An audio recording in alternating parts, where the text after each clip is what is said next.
Hai teman-teman, di sini kami dari kelompok 7 ingin mempresentasikan hasil kerja kelompok kami mengenai uang dan bank. Sebelum itu, saya ingin memperkenalkan anggota-anggota dari kelompok 7. Nah, yang pertama saya sendiri Belawati, dan yang kedua adalah Nurul Aini, dan yang ketiga adalah Yohana Sinaga. Nah, langsung saja kita ke topik pembahasannya. Nah, pembahasan yang pertama yaitu mengenai hakikat uang dan suku bunga. Dan yang akan menjelaskannya adalah saya sendiri. Nah, sejarah uang. Pertama, tahap sebelum barter adalah setiap orang belum mengenal pertukaran dan berusaha memenuhi kebutuhan dengan usaha sendiri. Yang kedua, tahap barter, yaitu barang ditukar dengan barang. Yang ketiga, tahap uang barang. Benda-benda yang ditetapkan sebagai alat pertukaran adalah benda-benda yang diterima oleh umum atau generally accepted. Yang keempat, tahap uang kertas. Masyarakat tidak lagi menggunakan emas-emas secara langsung sebagai alat pertukaran. Sebagai gantinya, mereka menjadikan kertas bukti tersebut sebagai alat tukar. Pembahasan selanjutnya yaitu definisi uang. Uang dalam ilmu ekonomi tradisional didefinisikan sebagai setiap alat tukar yang dapat diterima secara umum. Uang dalam ilmu ekonomi modern yaitu didefinisikan sebagai sesuatu yang tersedia dan secara umum diterima sebagai alat pembayaran bagi pembelian barang-barang dan jasa-jasa serta kekayaan berharga lainnya serta untuk pembayaran hutang. Nah, berikut adalah definisi uang menurut beberapa para ahli. Yang pertama yaitu menurut Robertson atau Dennis H. Robertson. Robertson mengatakan, definisi uang ialah segala sesuatu yang umum diterima dalam pembayaran barang-barang. Yang kedua yaitu menurut A.C. Pigel. Menurut Pigel, uang adalah segala sesuatu yang umum dipergunakan sebagai alat tukar. Yang ketiga menurut R.S. Sayers. R.S. Sayers mengatakan di sini, uang adalah segala sesuatu yang umum diterima sebagai alat membayar utang. Nah, yang terakhir yaitu menurut Albert Gaylord Hart. Menurut Albert, uang adalah kekayaan yang bisa dipakai melunasi utang dalam jumlah tertentu pada waktu itu juga. Nah, selanjutnya yaitu definisi suku bunga. Suku bunga merupakan salah satu indikator makroekonomi yang paling besar pengaruhnya terhadap kondisi perekonomian suatu negara. Suku bunga tidak hanya mempengaruhi sektor keuangan atau moneter, akan tetapi juga berpengaruh kepada sektor real. Suku bunga adalah harga dana yang dapat dipinjamkan besarnya, ditentukan oleh preferensi dan sumber pinjaman berbagai pelaku ekonomi di pasar. Nah, pembahasan yang kedua yaitu akan dijelaskan oleh rekan saya, yaitu Nurul Aini. Materi kedua yaitu fungsi uang dan permintaan uang. Fungsi uang terbagi menjadi dua, yaitu fungsi asli dan juga fungsi turunan. Fungsi asli di antaranya yaitu sebagai alat tukar, sebagai satuan hitung, dan sebagai penyimpan nilai. Sedangkan fungsi turunan di antaranya yaitu sebagai alat pembayaran yang sah, sebagai alat pembayaran hutang, alat penimbun kekayaan, alat pemindah kekayaan, dan alat pendorong kegiatan ekonomi. Selanjutnya yaitu jenis uang.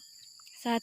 Uang menurut bahan pembuatannya dibagi menjadi dua, yaitu uang logam dan uang kertas. 2. Uang menurut nilainya dibagi menjadi dua, yaitu uang tanda dan uang penuh. Dan yang ketiga yaitu mata uang virtual, di antaranya yaitu Bitcoin. Selanjutnya yaitu permintaan uang. Permintaan uang diartikan sebagai suatu kebutuhan masyarakat terhadap sejumlah uang tertentu yang dibutuhkan untuk melakukan transaksi dalam perdagangan atau tujuan tertentu. Menurut John Maynard Keynes, ada 3 motif yang mempengaruhi permintaan uang tunai oleh masyarakat, di antaranya yaitu motif transaksi, motif berjaga-jaga, dan motif spekulasi. Dalam analisis Keynes tersebut, masyarakat memegang uang atau permintaan uang untuk memenuhi 3 keinginan, yaitu 1. Permintaan uang untuk transaksi yang dipengaruhi oleh tingkat pendapatan. 2. Permintaan uang untuk berjaga-jaga yang dipengaruhi oleh tingkat pendapatan juga. Dan yang ketiga, permintaan uang untuk spekulasi yang dipengaruhi oleh tingkat bunga. Faktor-faktor yang mempengaruhi permintaan uang adalah sebagai berikut. 1. Besar kecilnya pembelanjaan negara yang berkaitan dengan pendapatan nasional. 2. Cepat atau lambatnya laju peredaran uang. Dan 3. Motif-motif masyarakat dalam memiliki uang. Materi ketiga yang akan kita bahas adalah jumlah uang beredar dan perbankan. Yang pertama, definisi jumlah uang beredar. Money supply atau jumlah uang beredar adalah seluruh persediaan uang dalam suatu perekonomian. Jumlah uang beredar dapat mencakup uang tunai, koin, dan saldo dalam rekening giro dan tabungan. Pengelompokan uang yang paling umum adalah uang beredar dalam arti sempit atau narrow money dan uang beredar dalam arti luas atau broad money. Masing-masing kemudian dirinci menjadi sejumlah ukuran seperti M0, M1, M2, M3, dan M4. Selanjutnya yaitu definisi perbankan. Bank adalah sebuah lembaga intermediasi keuangan, umumnya didirikan dengan kewenangan untuk menerima simpanan uang, meminjamkan uang, dan menerbitkan promes atau yang dikenal sebagai banknot. Kata bank berasal dari bahasa Italia, banca, berarti tempat penukaran uang. Sedangkan menurut Undang-Undang Perbankan, bank adalah badan usaha yang menghimpun dana dari masyarakat dalam bentuk simpanan dan menyalurkannya kepada masyarakat dalam bentuk kredit atau bentuk-bentuk lainnya dalam rangka meningkatkan taraf hidup rakyat banyak. Kemudian, kita akan membahas tentang fungsi bank. Secara umum, fungsi bank adalah menghimpun dana dari masyarakat dan menyalurkan kembali kepada masyarakat untuk berbagai tujuan atau sebagai financial intermediary. Secara lebih spesifik, bank dapat berfungsi sebagai agent of trust, agent of development, dan agent of service. Kemudian kita masuk ke materi yang keempat, yaitu model LM kebijakan moneter.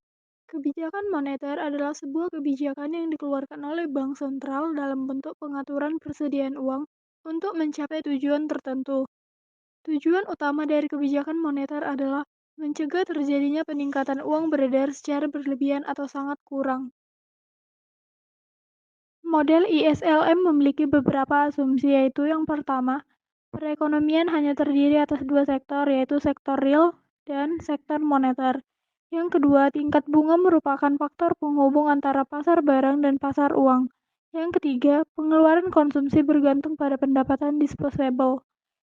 Yang keempat, permintaan investasi bergantung pada tingkat bunga dan pendapatan. Yang kelima, pengeluaran pemerintah bersifat eksogen. Yang keenam, tingkat harga diasumsikan ditentukan secara eksogen. Yang ketujuh, permintaan akan uang ditentukan oleh tingkat pendapatan tingkat bunga.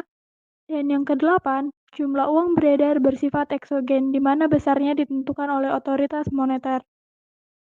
Kebijakan moneter secara kontraktif dalam kerangka model ISLM. Kebijakan moneter secara kontraktif pada model ISLM menunjukkan pengurangan dari jumlah uang beredar atau MS dari MS0 ke MS1, telah menyebabkan kurva LM bergeser ke kiri dari LM0 atau MS0 menjadi LM1 atau MS1.